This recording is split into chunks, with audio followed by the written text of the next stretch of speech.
Hello, everyone. Today is Sunday, March the 21st. I've been thinking a lot about this interview, and this video is going to be about why I think Meghan Markle did the Oprah interview. And you can see from some of the clip art that's on the screen here is an indication. Disclaimer, the full disclaimer for the video is located in the description box. These are only my opinions, and the video is for entertainment only. Please do your own research. Love, Moonchild.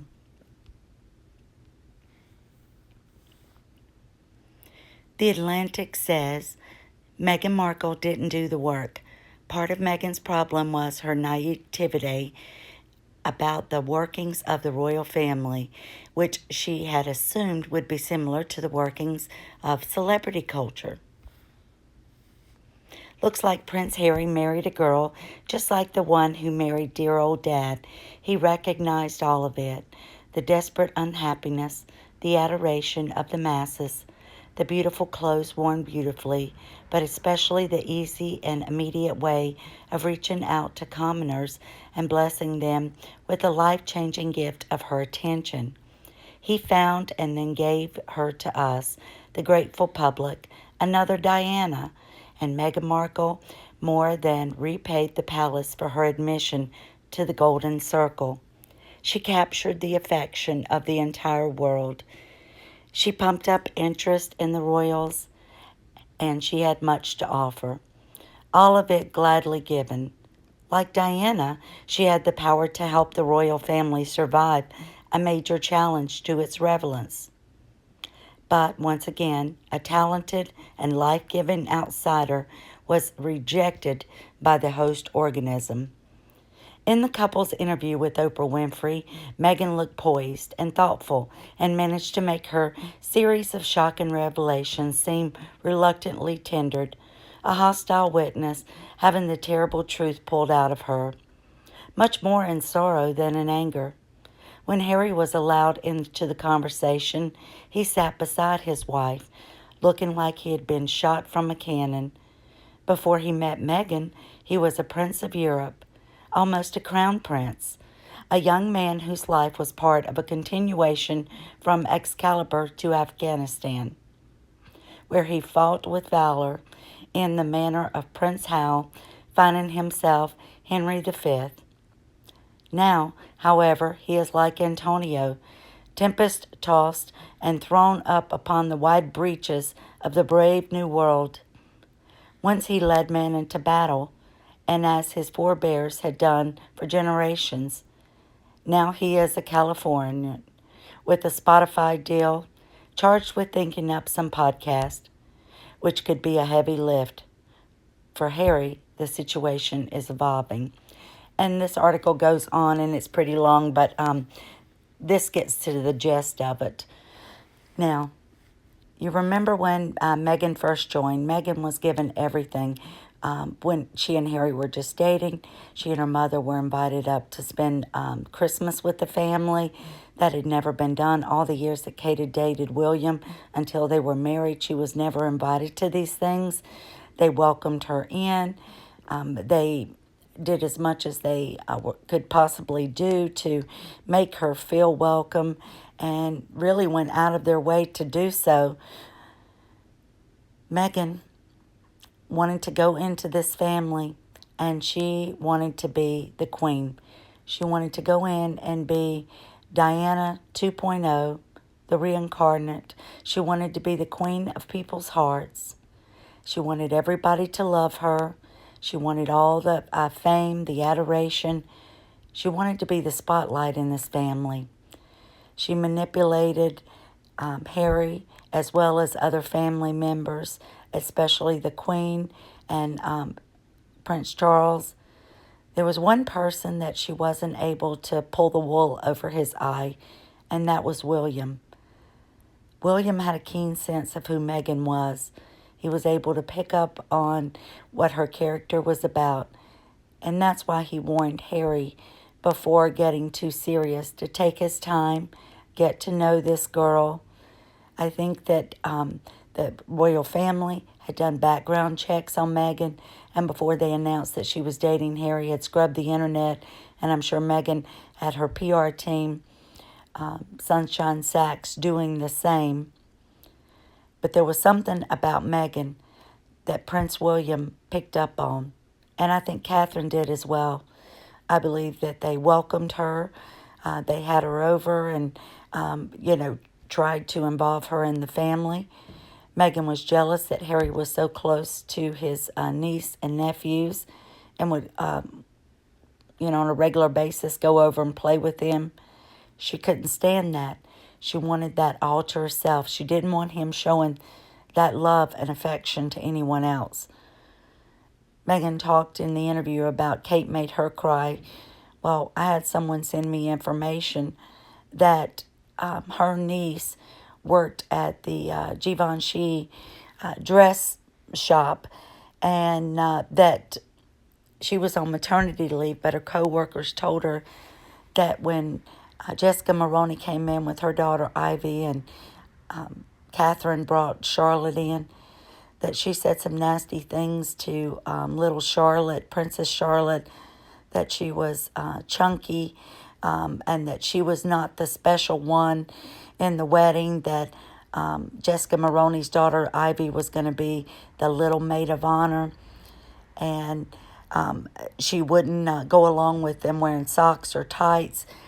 Charlotte was so upset that day that her mom was upset because Meghan had made Charlotte cry, and they left, and they really didn't get to complete the fitting for the shoes or the dress for Charlotte, and that's why hers wasn't as tailored as some of the other girls. They had another child stand in for her, but it was Meghan who was being so petty and bullyish to little Charlotte that it made Kate cry, because to see her daughter hurt. It was witnessed by the staff and by the lady Kate, who was later let go by Givenchy, that she allowed Meghan to talk to all the staff there and berate them and put them down and be very demanding. So that's all coming out. There were many witnesses to this. Meghan has made up so many stories in that interview that had all been disproven, that we can see what the truth is. But Meghan lives in the USA now. She knows her reputation has been bad. She knows Netflix has told her that she's got to clean up their reputation, that they don't have a good one in the USA. I believe that she thought that when she and Harry told the royal family that they were not coming back, that they would no longer be protected, and that information about her and Harry or her background was going to start being drip-fed into the media. She already thought Buckingham Palace had a smear campaign against her, and she was paranoid about this, and it wasn't them. This was allegations that were coming out from previous staff because they saw snippets of the interview and how Meghan was going to throw the royal family under the bus and play the victim card herself. Meghan thought that she needed to beat them to it. Now, we know that Oprah all along wanted to do an interview with her. She had always wanted to do one with Princess Diana. But as long as Meghan was making money off the royal family and Charles was still funding them from the Duchy of Cornwall privy purse, that she was, not going to say too much. Even though she was saying different things out into the media, she wasn't going to have a big set down. But I believe, knowing that things were coming to a head and that March 31st was coming up, and that they had their patronages returned or removed from them, and Queen took those back, and also Harry's military titles, that Meghan thought, this is all-out war, and I am going to throw them under the bus now and use it as a means of blackmail because we need more money. I think she was worried that the amount of money that she and Harry had left was dwindling, they had not completed a project or been able to get one approved to make through Netflix. The Spotify, we've only seen one, and that was in December, I believe. So, here it is coming up on the end of March. How come they're not doing a podcast at least once a month?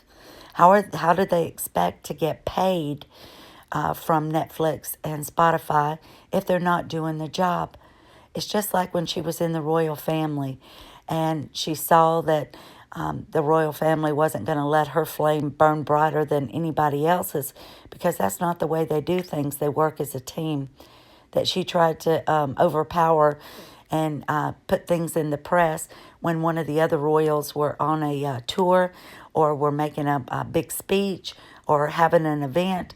She's supposed to stay silent, and she always managed to put something in the paper to upstage them. She wanted to be Diana, and when she saw that they weren't going to allow her to run all over them, and that even though she had done lots of things that weren't going by protocol, that they were, kept coming back and saying, you've got to be part of the team. You have to follow royal protocol. And we know that she was allowed to get away with so many things that other royals weren't allowed to do. She couldn't stand it. She was jealous of William. She was jealous of Kate. And Harry, he just wanted to be married. He wanted to have a family.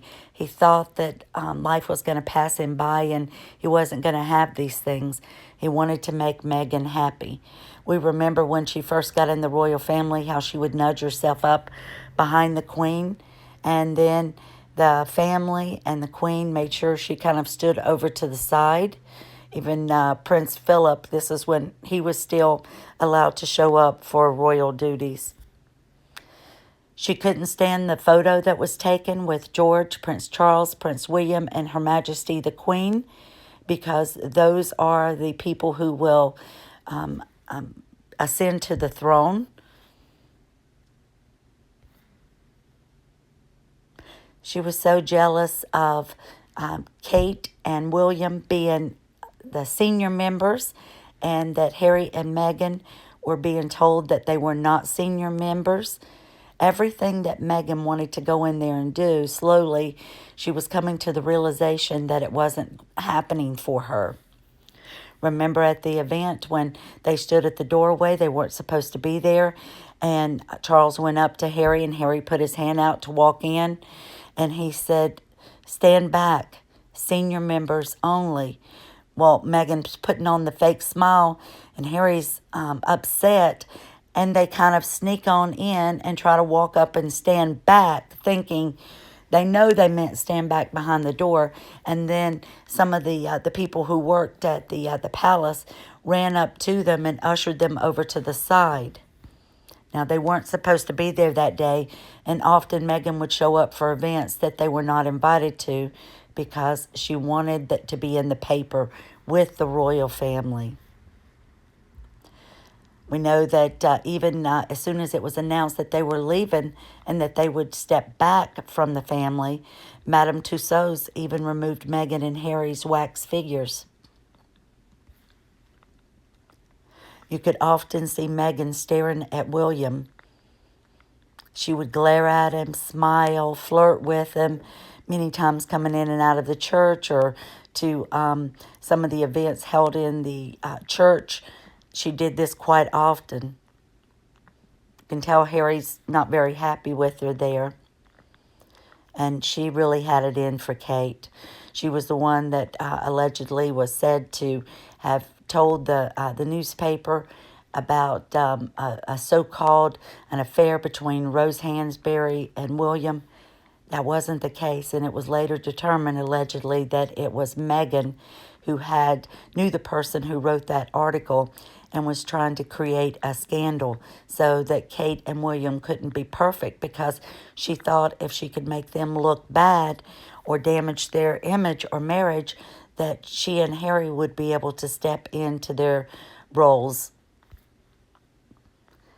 And I really believe that Meghan thought when she told them that they were stepping back for good, right before this Oprah interview was going to be aired, that she knew what she said or was going to say in that interview about William and Kate and about the other accusations that she made. She has to have known that William knows the secrets. There was a time a while back when he went over to like MI5, MI6 too, besides the Queen. And I believe that William, which he has a right to, did some digging or even asked the palace staff who had a file on Meghan to reveal to him what they had found out about her and her past. And I think he had her number all along. And that this hurt Harry because he loved Meghan and he wanted it to work, and he felt like that they weren't accepting her. But the reason why Harry did this is because he was under her narcissistic control, and he wanted so much to make this marriage happen. I believe this interview went too far, and especially after Meghan exposed to Gayle King that Harry had a phone call with William and Charles after the interview had aired, but that it was unproductive. They know now they can't talk to Harry. And she's going to try to have this baby around Diana's birthday, June 1st, and Harry not be able to come back for the unveiling of the statue for his mother, Princess Diana. And Meghan's going to say, "I've just had your child, you can't leave." But I believe that Meghan truly believed that the palace was going to leak information because they had about the staff being bullied about her having surrogacy. This is all allegedly. These are only my opinions and things that I've read online. This is not fact, and this is for entertainment only. Everything I'm saying in this video. Meghan went and did that interview because she needed to get the upper hand. She needed to get her word out to the royal family first because she knew she would never be able to recover her reputation. But the interview didn't go as planned, and I know there's rumors that she'll have another sit-down. And even though she seems to be in the same group and association with Oprah, I still think that this is business for Oprah, and Oprah would sell her own soul down the river because she needs to have these one-on-one sit-downs with her new show that is airing on CBS, where she does like what Barbara Walters used to do and has sit down with one or two people and kind of do their individual story. But I really think Meghan got scared. I think she was paranoid, and I think that she told Oprah everything that she wanted to bring up, and I feel like Harry fought her tooth and nail and finally gave in to do this just because he knew that he had to go along with it.